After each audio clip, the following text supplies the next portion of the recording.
سورۃ النساء کی آیت نمبر 160۔ الحمدللہ وکفی والسلام علی عبادہ الذین اصطفی خصوصا علی سید الرسل وخاتم الانبیاء وعلى آلہ واصحابہ الاتقیاء اما بعد فاعوذ باللہ من الشیطان الرجیم بسم اللہ الرحمن الرحیم فبظلم من الذین هادوا حرمنا علیہم طیبات احلت لهم وبصدهم عن سبيل الله كثيرا وأخذهم الربا وقد نهوا عنه وأكلهم أموال الناس بالباطل وأعتدنا للكافرين منهم عذابا أليما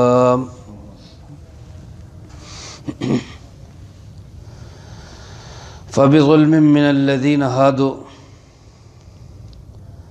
بس اسی ظلم کی وجہ سے ان لوگوں کی طرف سے جو یہودی ہوئے، حرمنا علیہم طیبات، ہم نے حرام کر دی ان پر بہت سی پاکیزہ چیزیں، احلت لہم، جو ان کے لیے پہلے حلال تھیں، وبصدہم عن سبیل اللہ کثیرا، اور ان کے اللہ کے راستے سے بہت زیادہ روکنے کی وجہ سے، واخذہم الربا، اور ان کے سود لینے کی وجہ سے، وقد نہوا عنہ، حالانکہ ان کو اس سے منع کیا گیا تھا، وَأَكْلِهِمْ أَمْوَالَ النَّاسِ بِالْبَاطِلِ، اور لوگوں کے مال ناجائز طریقوں سے ہڑپ کرنے کی وجہ سے، وَأَعْتَدْنَا لِلْكَافِرِينَ مِنْهُمْ عَذَابًا أَلِيمًا، اور ہم نے تیار کر رکھا ہے ان کافروں کے لیے دردناک عذاب۔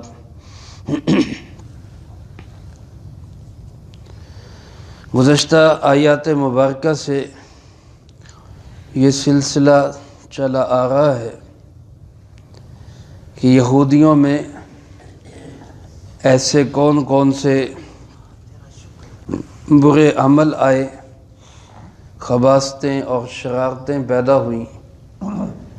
کہ جن کی وجہ سے اللہ رب العالمین نے ان کو کار مذلت میں، انتہائی ذلت کی گہرائیوں میں گرا دیا۔ انہی میں سے کچھ آپ حضرات گزشتہ آیات میں سماعت فرما چکے ہیں، کچھ اللہ رب العالمین نے ان آیات مبارکہ میں بیان فرمائی، اور اس کے ساتھ دو قسم کی سزاؤں کا ذکر کیا، ایک دنیا میں سزا، ایک آخرت میں سزا۔ دنیا کی سزا کا ذکر کرتے ہوئے یوں فرمایا کہ ان کی انہی حرکتوں، خباثتوں، شرارتوں کی وجہ سے اللہ تعالیٰ نے ان پر بہت سی حلال چیزیں بھی حرام اور ممنوع قرار دے دی تھی، پابندیاں سخت ہو گئی تھی۔ شریعت اسلامیہ کے اندر ہمارے پیارے آقا جناب محمد کریم صلی اللہ علیہ وآلہ وسلم کی شریعت طیبہ میں انتہائی اعتدال ہے، میانہ روی ہے، نہ زیادہ سختی ہے نہ بالکل نرمی۔ ظاہر ہے پابندیاں تو ہوتی ہیں، اصول تو ہوتے ہیں، لیکن شریعت موسویہ میں ان یہودیوں کے لیے جو شریعت آئی تھی، ان کی حرکتوں کی وجہ سے اس میں احکامات بہت سخت تھے۔ ان کے دعوے بھی بڑے بڑے تھے کہ ہم ایسا کر لیں گے، ہم عمل کریں گے، ہم یہ کریں گے۔ اسی حساب سے اللہ پاک نے ان کو شریعت بھی دی، اور اس میں بہت ساری چیزیں تو وہ حرام تھی جو انسان کے لیے روحانی یا جسمانی اعتبار سے نقصان دہ ہوتی ہیں۔ جتنی بھی محرمات ہیں، اللہ رب العالمین نے جتنی چیزیں حرام کی ہیں، ان ساری چیزوں میں انسانوں کا یا تو جسمانی نقصان ہے یا روحانی نقصان ہے، یا ہو سکتا ہے دونوں ہی نقصان ہو اس کے اندر۔ مثلا ہماری شریعت کے اندر حلال جانور، یہ پالتو مویشی جو ہیں، گائے، بھینس، بھیڑ، بکری یا اسی طرح اونٹ ہے، یہ حلال ہیں، کیونکہ ان جانوروں کے اندر وہی صفات پائی جاتی ہیں جو انسانوں میں ہیں۔ ان کے مزاج کے اندر اعتدال ہے، اس لیے انسانی مزاج کے مطابق ان جانوروں کو اگر ان کو اللہ کے نام پہ ذبح کر لیا جائے تو اللہ پاک نے ان کو حلال قرار دیا ہے۔ کچھ جانور ایسے ہیں جن کے مزاج میں درندگی ہے، شیر ہے، چیتا ہے، بھیڑیا ہے، کتا بلی ہے، ان کے مزاج میں درندگی ہے، دوسروں کو نقصان پہنچانا ہے۔ اب ان کو کھانے والے پہ بھی یہی اثرات ہوں گے، اس کے مزاج میں درندگی آئے گی۔ اللہ پاک نے اس کو حرام اور ممنوع قرار دے دیا تاکہ انسان رہے، درندہ نہ بنے۔ خنزیر کو اصلی حرام قرار دیا گیا، ہر چیز اس کی حرام ہے، اس جانور کے اندر گندگی ہے، بے حیائی ہے، جو قومیں اس کو کھاتی ہیں ان میں بے غیرتی اور بے حیائی پیدا ہوتی ہے۔ میرے محترم دوستو، اللہ رب العالمین نے اس کو مطلقاً حرام قرار دیا۔ اسی طرح جتنی بھی محرمات ہیں ان کے اندر انسان کا یا تو جسمانی نقصان یا روحانی نقصان یا دونوں ہے، اور جن چیزوں میں انسان کا نقصان نہیں ہے، روحانی یا جسمانی اعتبار سے کوئی مضرت نہیں ہے، اللہ پاک نے ان کو حلال قرار دیا۔ ایسے ہی کوئی حلال جانور اگر غیر اللہ کے نام پہ ذبح کیا جائے، حلال جانور ہے لیکن اس کو ذبح کیا گیا اللہ کے غیر کے نام پر، بتوں کے نام پر، پیروں کے نام پر، جنات کی خوشنودی کے لیے، کسی اور غرض کے لیے، اللہ کا نام شامل نہیں ہے، اس میں بھی روحانی اعتبار سے نقصان پیدا ہو جاتا ہے۔ انسان کے جسم کے اندر کاہلی اور سستی پیدا ہوتی ہے، مردار کھانے سے انسان کا جسم کمزور ہوتا ہے، اس لیے اللہ پاک نے اس کو حرام اور ممنوع قرار دیا۔ تو غرض ہے کہ جو محرمات ہیں وہ سب کی سب نقصان دہ ہیں، اس لیے حرام قرار دے دی گئی۔ لیکن یہودیوں کے لیے کچھ چیزیں ایسی بھی حرام قرار دے دی گئیں جو حلال تھیں، جن میں کوئی مضرت نہیں تھی، کوئی نقصان نہیں تھا، لیکن وہ ان کی اپنی حرکتوں کی وجہ سے، ان کی اپنی کرتوتوں کی وجہ سے۔ مثلا حلال جانور کی چربی ان کے لیے حرام تھی، اس کو استعمال نہیں کر سکتے تھے۔ اب جو چربی گوشت کے ساتھ لگی ہوتی، ان کو اس کو بہت زیادہ الگ کرنا پڑتا، پھر جا کے وہ قابل استعمال ہوتی۔ اسی طرح اونٹ کا گوشت، اونٹنی کا دودھ ان کے لیے حرام قرار دیا گیا تھا، لیکن یہ حلال اور پاکیزہ چیز بھی ان کی اپنی حرکتوں اور کرتوتوں کی وجہ سے۔ تو میرے محترم دوستو، آج ایسا کوئی حکم تو نہیں آتا، وہی تو نہیں آتی کہ کوئی حلال چیز حرام ہو جائے، لیکن انسان کو ایسی بیماریاں لگ جانا کہ وہ اللہ کی پاک چیزوں کو کھا بھی نہ سکے، یہ بھی ایک اللہ کی طرف سے آزمائش اور عذاب ہی بن جاتا ہے۔ اللہ پاک ہم سب کی حفاظت فرمائے۔ تو اللہ پاک فرماتے فَبِظُلْمٍ مِّنَ الَّذِينَ هَادُوا، ان یہودیوں کے ظلم کی وجہ سے، ان کی ایسی حرکتوں اور کارناموں کی وجہ سے، حرمنا علیہم طیبات، ہم نے ان پر بہت ساری پاکیزہ چیزیں بھی حرام کر دی، احلت لہم، جو پہلے ان کے لیے حلال تھی، لیکن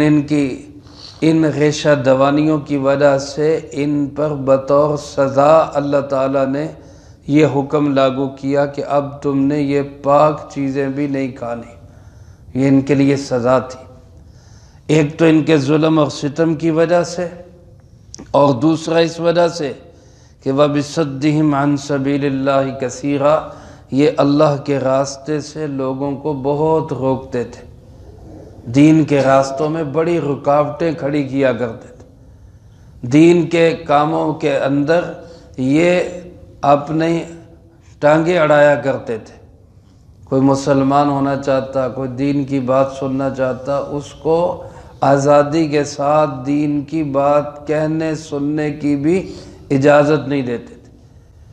آج بھی آپ دیکھ لیں، یہودی یہی کچھ کر رہے ہیں۔ مدارس پہ پابندیاں کیوں لگ رہی ہیں؟ مساجد کے لیے رجسٹریشن کیوں ہو رہی ہے؟ یہاں شراب خانے چل رہے ہیں، جوئے خانے چل رہے ہیں، جرائم کے اڈے چل رہے ہیں، ان کو روکنے والا کوئی نہیں ہے۔ مساجد کے لیے کیا ہے کہ جی اجازت لیں جی پہلے، مدارس کے لیے کیا ہے جی پہلے رجسٹریشن کرائیں جی۔ تو یہ سارا نظام وہ یہودیت والا نظام ہے۔ میرے محترم دوستو، اللہ کے راستے میں رکاوٹیں ڈالنا، دین کے پروگراموں کو روکنے کی کوشش کرنا، یہ یہودیوں کا ایک بہت بڑا جرم تھا۔ پھر ان کا ایک جرم یہ تھا کہ اخذہم الربا وقد نہوا عنہ، یہ سود خور تھے، حالانکہ ان کو سود سے منع کیا گیا تھا۔ یہ سودی نظام سارے کا سارا یہودیت کا نظام ہے، اور اس نظام سے چھٹکارا حاصل کیے بغیر ہمارے حالات بہتر نہیں ہو سکتے۔ آج جو ہمارے حالات خراب ہیں وہ اس لیے کہ آج تک اسلامی ملک ہونے کے باوجود ہم اس سود سے جان نہیں چھڑا سکے۔ اللہ کرے اللہ پاک مستقبل میں ہمیں اس سود سے نجات نصیب فرما دے۔ تو اللہ پاک فرماتے یہ یہودیوں کا وتیرہ تھا کہ وہ روکنے کے باوجود سود خور تھے، اور اکلہم اموال الناس بالباطل، اور لوگوں کے مال ناجائز طریقوں سے ہڑپ کر جایا کرتے، غلط طریقے سے، کرپشن کر کے، بددیانتی کر کے، خیانت کر کے، جھوٹ بول کر، فراڈ کر کے لوگوں کا مال ہڑپ کر جاتے۔ یہ یہودیوں کی عادتیں تھیں۔ ان گندی عادتوں کی وجہ سے یہ اللہ رب العالمین کی نگاہوں سے گر گئے تھے۔ اب میں اور آپ یہ بات سوچیں کہ کہیں ان میں سے کوئی جرم ہمارے اندر تو نہیں، اگر ہے تو توبہ کریں، استغفار کریں، اللہ سے معافی مانگیں، آئندہ کے لیے عزم کریں کہ ہم ایسا کوئی جرم نہیں کریں گے، اور اگر یہ جرائم ہمارے اندر نہیں ہیں تو اللہ کا شکر ادا کریں، اور مستقبل میں بھی اللہ سے دعا مانگیں اللہ ہمیں ان جرائم سے محفوظ رکھے۔ یہ وہ کرتوتیں ہیں، یہ وہ حرکتیں ہیں، یہ وہ شرارتیں اور سازشیں ہیں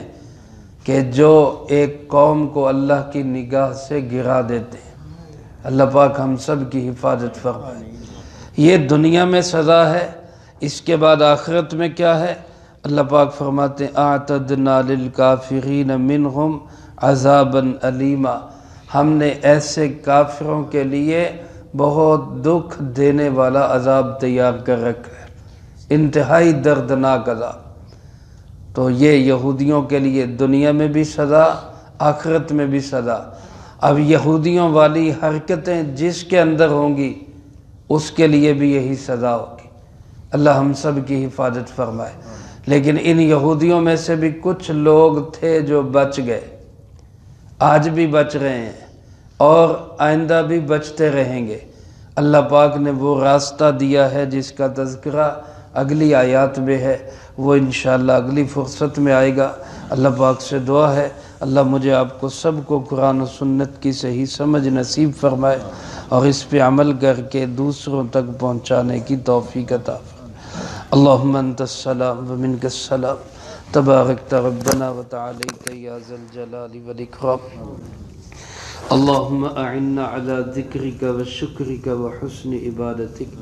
اللهم احسن عاقبتنا في الأمور كلها وأجرنا من خزي الدنيا وعذاب الآخرة اللهم باقية كباقية الوليد اللهم استر عوراتنا وآمن روعاتنا اللهم إنا نجعلك في نحورهم ونعوذ بك من شرورهم اللهم اكفنا بحلالك عن حرامك وأغننا بفضلك عمن سواك اللهم اكفنا كل مهم من حيث شئت ومن أين شئت رب اغفر وارحم وأنت خير الراحمين رب ارحمهما كما ربياني صغيرا اے مولا کریم یا اللہ پاک اس پورے ہفتے میں جتنا درس قرآن کریم ہوا ان طلبہ عزیز طالبات نے جو پڑھائی کی ان احباب نے جو اعمال کیے اللہ ہر ایک کے ہر عمل کو اپنی بارگاہ میں قبول فرما اے مولا کریم یا اللہ پاک ان مقبول اعمال کا اجر و ثواب ہمارے پیارے آقا جناب محمد کریم خاتم النبیین صلی اللہ علیہ وآلہ وسلم کو پہنچا آپ علیہ السلام کو ہم سب کی طرف سے بہترین جزائے خیر نصیب فرما آپ علیہ السلام کو ہم سب کی طرف سے با ادب اور انتہائی کریمانہ سلام پیش فرما اے مولا کریم یا اللہ پاک آپ علیہ السلام کے توسل و تصدق سے تمام انبیاء تمام صحابہ تمام اہل بیت ازواج مطہرات بنات طہار نبی پاک صلی اللہ علیہ وآلہ وسلم کی امت کے وہ تمام لوگ جو اس دنیا سے جا چکے جو موجود ہیں جو قیامت تک آئیں گے اللہ سب کو اس کا اجر و ثواب نصیب فرما بالخصوص حاضرین مجلس اور سامعین درس کے جو اعزاء و اقارب رشتہ دار دوست احباب اساتذہ مشائخ والدین اس دنیا سے جا چکے اللہ ان سب کو اس کا اجر و ثواب نصیب فرما خاص طور پر میرے پھوپھا جان جو گزشتہ دنوں انتقال فرما گئے اللہ ان کی قبر پہ اس کا پورا اجر و ثواب نصیب فرما اے اللہ ان کو کروٹ کروٹ چین سکون اطمینان نصیب فرما تمام مرحومین کی قبور کو جنت کا باغ بنا سب کے درجات کو بلند فرما سیئات کو حسنات سے تبدیل فرما کروٹ کروٹ چین سکون اطمینان نصیب فرما اگلی تمام منزلیں سب کے لیے آسان فرما اے مولا کریم ہم میں سے ہر ایک کو اپنے اپنے وقت پہ اچھی موت نصیب فرما بری موت اور اس کے اسباب سے بھی اللہ ہماری حفاظت فرما عزت کی زندگی شہادت کی موت نصیب فرما اسلام والی زندگی ایمان والی موت نصیب فرما اے مولا کریم یا اللہ پاک اپنے فضل و کرم لطف و احسان مہربانی سے اپنے محبوب کے شہر کی موت نصیب فرما جنت البقیع کی پاک مٹی نصیب فرما اے مولا کریم یا اللہ پاک جتنے مسلمان بیمار ہیں گھروں میں ہسپتالوں میں سب کو صحت کاملہ نصیب فرما ہمارے بھائی علی مظہر صاحب بیمار ہیں انہوں نے دعا کے لیے کہا ہے دعا فرمائے اللہ پاک اس جوان کو یا اللہ صحت کاملہ نصیب فرما اے مولا کریم یا اللہ پاک ہر طرح کی بیماری سے حفاظت فرما اے اللہ تعالیٰ اپنی رحمت سے اپنے فضل و کرم سے اپنے پیارے حبیب صلی اللہ علیہ وسلم کے صدقے سے اپنے حبیب صلی اللہ علیہ وسلم کے پیاروں کے صدقے سے اللہ ان کو بھی اور تمام بیماروں کو شفاء کامل نصیب فرما اے اللہ جتنے میرے بھائی بزرگ بچے تشریف فرما ہے جس کے دل میں جو حاجت جو تمنا جو آرزو